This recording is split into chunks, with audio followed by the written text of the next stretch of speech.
Welcome to Ingrid's World. My name is Ingrid Paris-Hicklin, and I am the host and executive producer of the show. On this show, meet Catherine Ahern, who has had a career in healthcare quality for the past 25 plus years.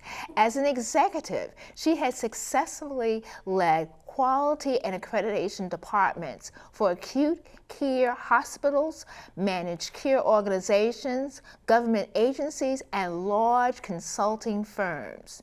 She provided these organizations with effective, efficient standardization process for healthcare.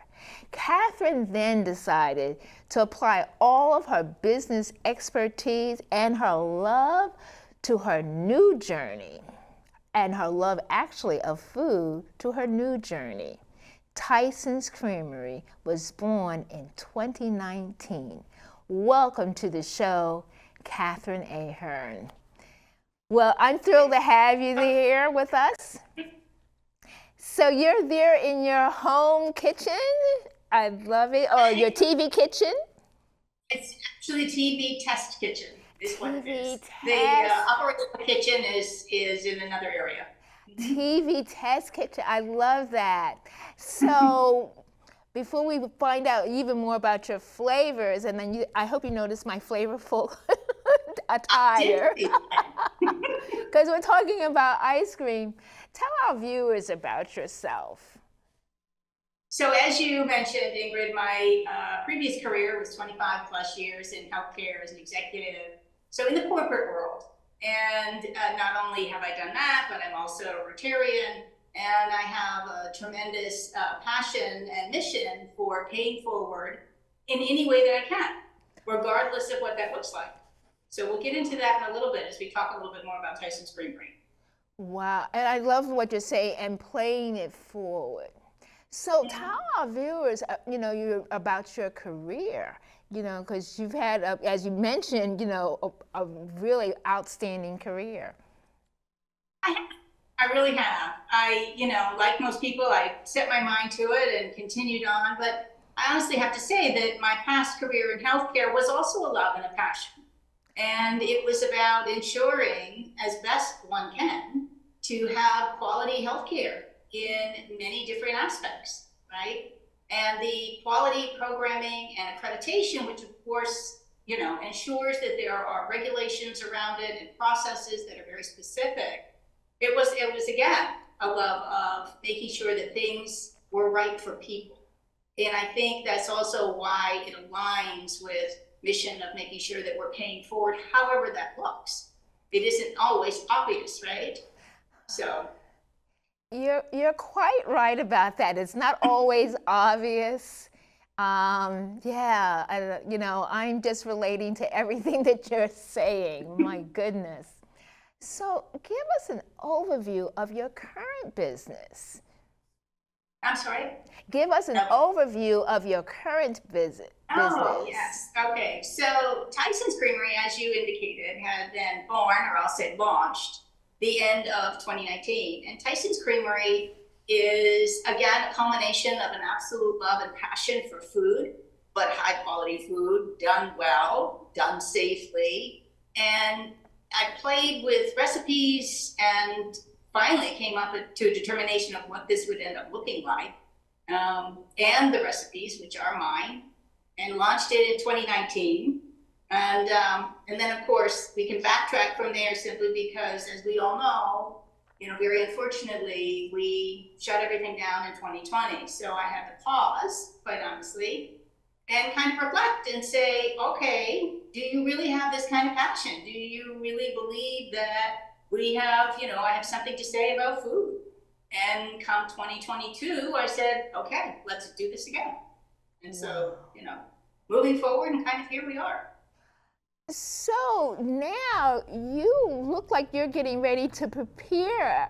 You're going to start walking us through preparing ice cream? So before I start, we are in the process of have just finished churning orange ginger ice cream flavor. And there are 2 steps to making ice cream. Okay. If you're going to make artisan ice cream. One is, quite honestly, you end up cooking your recipes, you allow them to chill, and then you churn them. So it isn't a one-step process. Oh. And so we're now on day 2, and we are ready to now package because it's been churned, and we'll now package in our adorable little 3-ounce cups.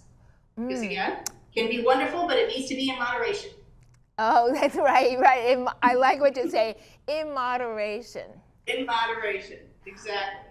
So one of the questions that I wanted to ask you is, how do you decide on your flavors? Because, did you test each flavor? How did you figure it out? Well, I think part of this also goes back to the love of decadent food, right? And not ordinary, not just ordinary. So it needs to be different because I also truly believe that, if we're going to have decadent food, which typically has a little bit more calories than something else that might not taste as good, but it does. It has to taste really good. It has to be as healthy as it possibly can, given whatever dish that is. And it has to be unique and interesting. So all of the flavors really came from either recipes that I've done in other areas of pastry. So let's say, for instance, blueberry compote, right? That came from blueberry pie. So it's like having blueberry pie without the crust. Oh. And so I did another one that's apple crisp, which is very similar. And I was just at a festival last weekend, and I said, okay, so this is like having apple pie but without the crust. And one of the festival goers basically said, no, it's not. And I said, really? And they said, no, it's better than apple pie without the crust. Oh, yes. I am a big pie person. I love pie. You mean to say there's ice cream that tastes like pie? Right. It really does, right? So some of the other flavors, I'll give you one more example, is, for instance, basil. Okay. So basil reminds me of a deconstructed caprese salad. Because if you think about it, a caprese salad has basil and it has cheese, right? Right. And it's very refreshing. So I take the fresh basil and infuse it in the hot ice cream base, and what you have at the end of the day, when you have it, is really a cool caprese salad in a cup. Oh my goodness. How amazing. So I don't know, I love the creativity of it and thinking about things that are different. And I also think it's exposing people's palate to something they might not have tasted.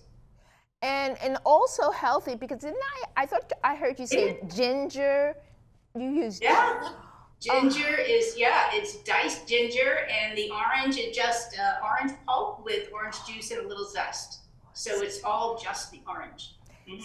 And these are things that we should be taking in, on a daily basis. Ginger and orange, and my goodness, so important. It is. So now as we now talk further about, why did you really want to start this business? Because starting your own business is so different than working for different corporations or government agencies. Why did you want to do this? Oh my goodness, Ingrid, I couldn't agree more. It's coming from the corporate world and then going into owning your own business, it feels a little bit like fish out of water. But I think when it came to food, and this would be my next journey, I think I wanted to make sure that I, quite frankly, lack of a better term, was sort of calling the shots. Because I knew what I had in mind, and I wanted to make sure that I was able to get there if that's even possible, right? And so one of the ways it ended up being born is because of my love for really good food, a little bit of a snob about it. And so I went to culinary school while I still had the healthcare job. And that just told me that I need to do something with food even more. Although I also realized not in a commercial sort of kitchen, if you will, basis. And that's when I began to think about what are those things that we love that are decadent, but it needs to taste better and be smaller. And that's how I landed on ice cream. And then I did more information, so I went to Ice Cream University. Wait a minute. There's an ice cream university? There is. Who knew, right? Who knew? Who There are knew? there are actually two that are considered world renowned. One is in Rome, and I thought, well, that would be nice, but no. And the other one is right nearby. It's Penn State. It's at Penn State? Yeah, Ice Penn Cream State. University. Oh my. Yeah, Penn State University. Yeah, it's Oh. so they do a short course, an intensive 4-day short course, and then they do a long course. And that long course is where all of the executives of your large, national ice cream firms go. Basically, the companies say, if you're going to understand this and sell it, you better really understand it. So, yeah, Ice Cream University, and that told me that I really could do this. I just needed to focus. So talking about going back to school, you didn't play. So and Catherine, I thought I heard you say that you went to culinary school too. I did. I went to, because I kept saying I really want my next journey to be food. And I was always cooking. That was what I would do in my pastime, all the time. And I just felt as though I needed to know more of the science of food. So I have many chef friends, and they said, okay, if you're really determined to do this, then you need to go to culinary school. So I did. So I went to culinary school in the evening. I went to the one that's up in Maryland, Académie de Cuisine, and I did the non-professional, which is about 11 months. Mm-hmm. When you say just 11 months, that's a lot. That's a commitment. It was a commitment because it was after it was in the commitment. Evening, and it was we were there for about 5 hours in the kitchen. Yeah. Oh my goodness. So, because that's really, and it sounds like so you started your business, okay? Mm-hmm. And so you said you opened it in 2019, but it seems like you were starting it prior to that, or in terms of leading up to it? I was. So, when I really thought that I wanted to do something in food and I went to culinary school, that was probably about 3 years before. So I would say 2016. And then I began to sort of solidify where I thought I wanted to go and what it would be. And so then that's when I said, okay, I really need to, I was making recipes at the time, but I felt as though I was missing something in the science. And that's when I went to Ice Cream University. And that I did at the beginning of 2019. And then said, okay, now I know what I need to do. But to your point, Ingrid, I had already begun to put the infrastructure around the company. So I was doing all of that in 2018.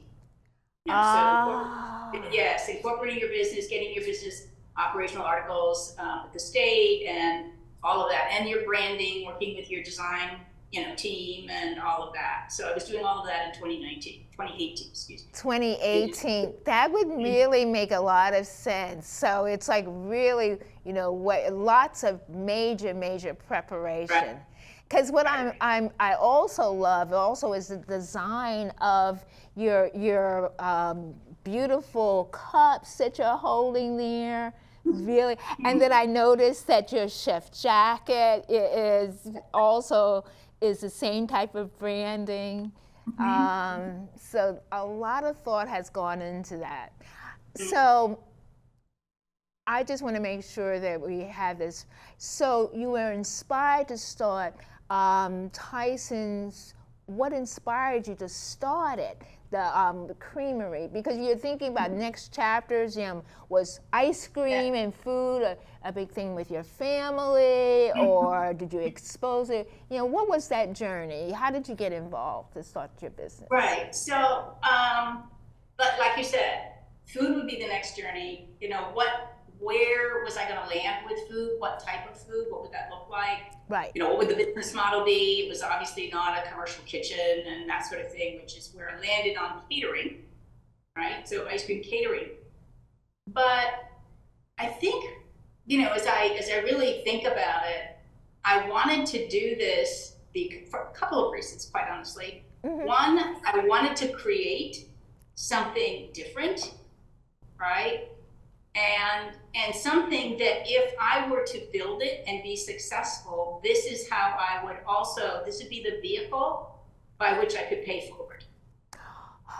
So someone asked me once, and this was before that, I want to say this is probably, it might have been around 2016, 2017, and said, and I, in the service organization, and basically said, wouldn't you want to do more in the service organization? Wouldn't you want to, maybe climb to a higher level or position or whatever that was? And I said, I don't. Here's what I want to do.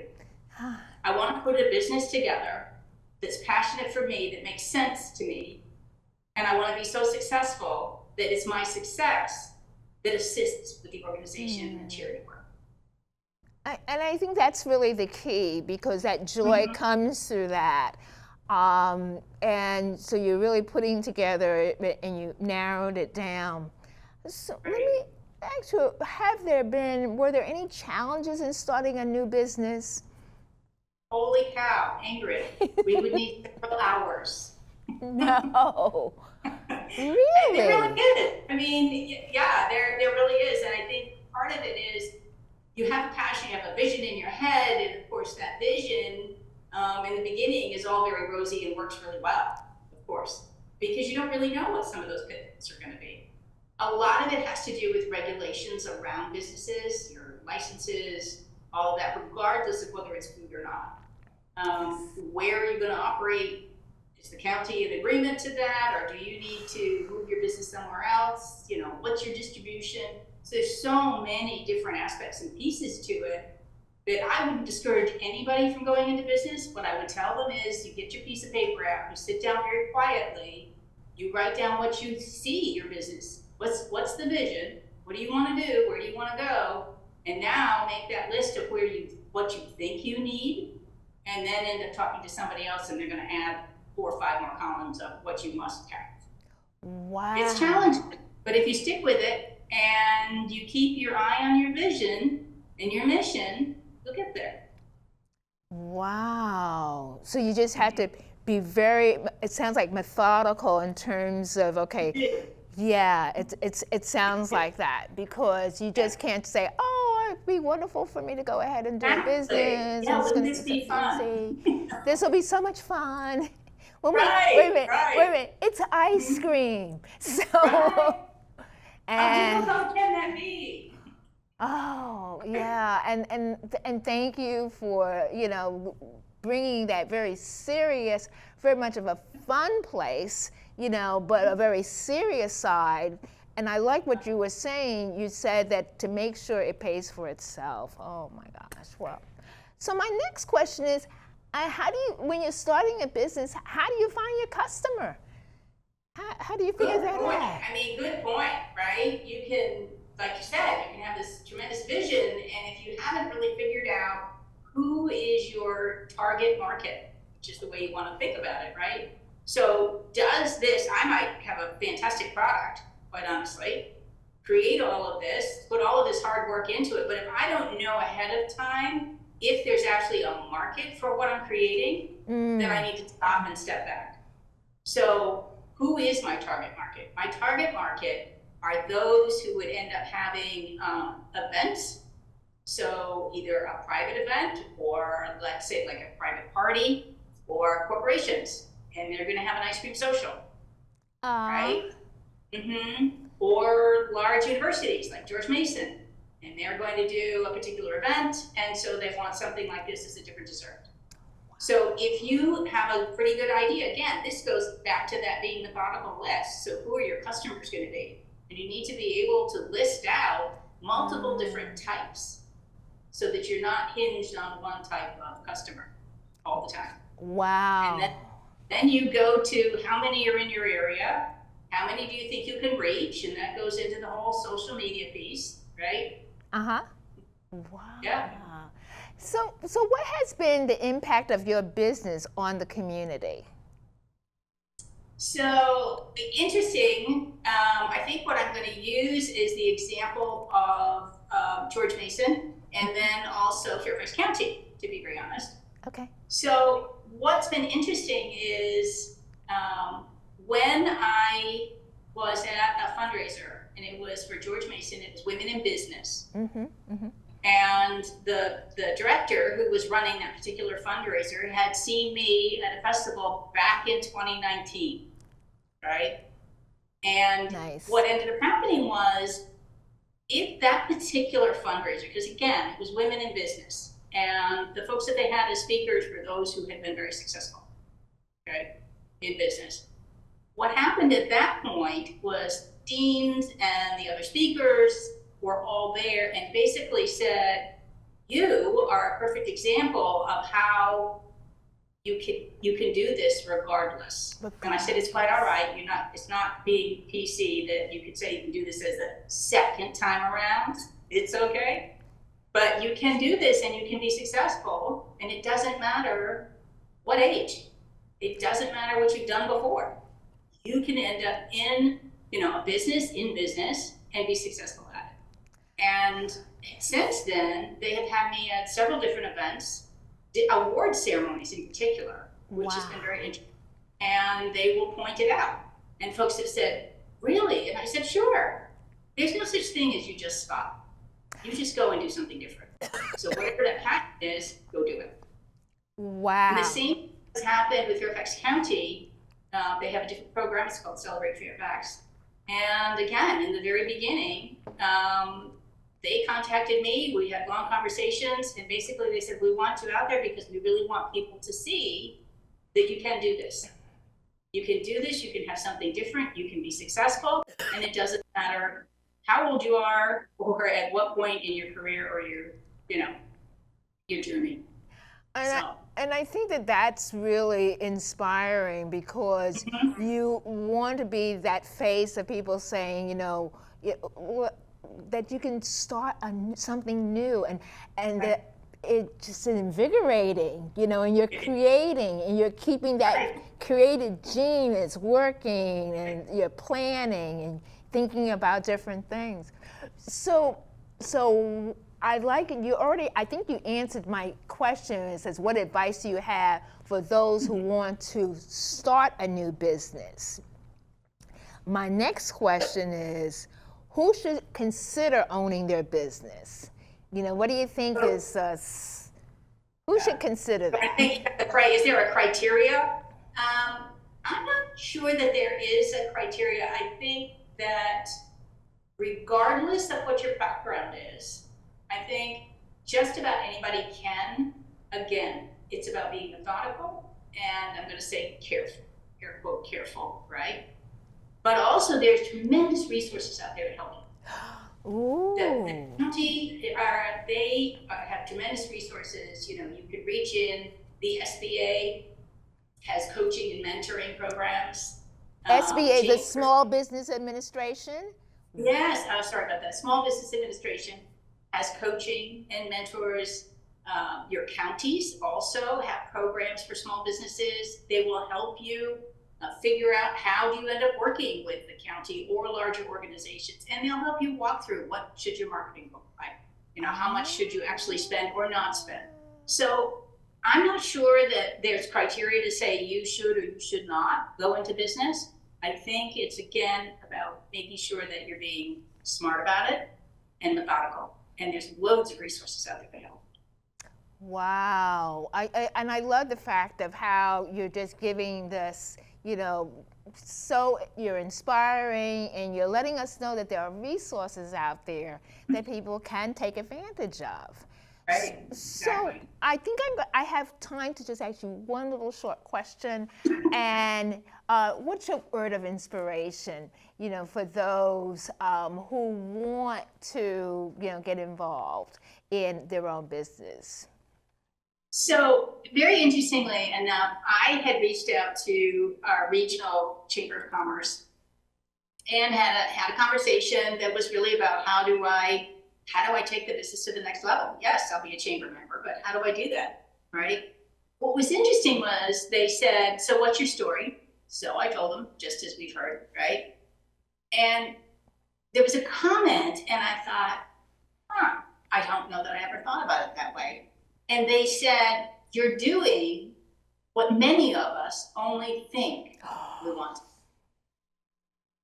So most of us, we've had our career and we've said, okay, we retire. But no, you said, this is what I really want to do. Right. So you just said, go do it. And he said, most people think about it, but don't dare to do it. But don't dare to do it. They don't dare to do it. And what I'm saying is, dare to do it. Make sure you've got a safety net in all of those resources, and you're paying attention, and you're going to have fun in Home Depot. Well, Catherine, what a wonderful way to end this interview. Thank you so much for being on Ingrid's. Thank you so much. Oh, you're amazing. This interview was fun, and you make me want to get a bowl full of your ice cream right now. We wish you continued success. My inspirational quote is from an unknown contributor. Life is like an ice cream. Enjoy it before it melts. All right, and thank you for watching Ingrid's World, and follow the show at Ingrid's World VA and Twitter and Instagram, and at Ingrid's World on Facebook. And if you miss an episode, watch the show on Ingrid's World LLC YouTube channel and ingridsworld.org. Thanks again, everyone, for watching. Bye for now.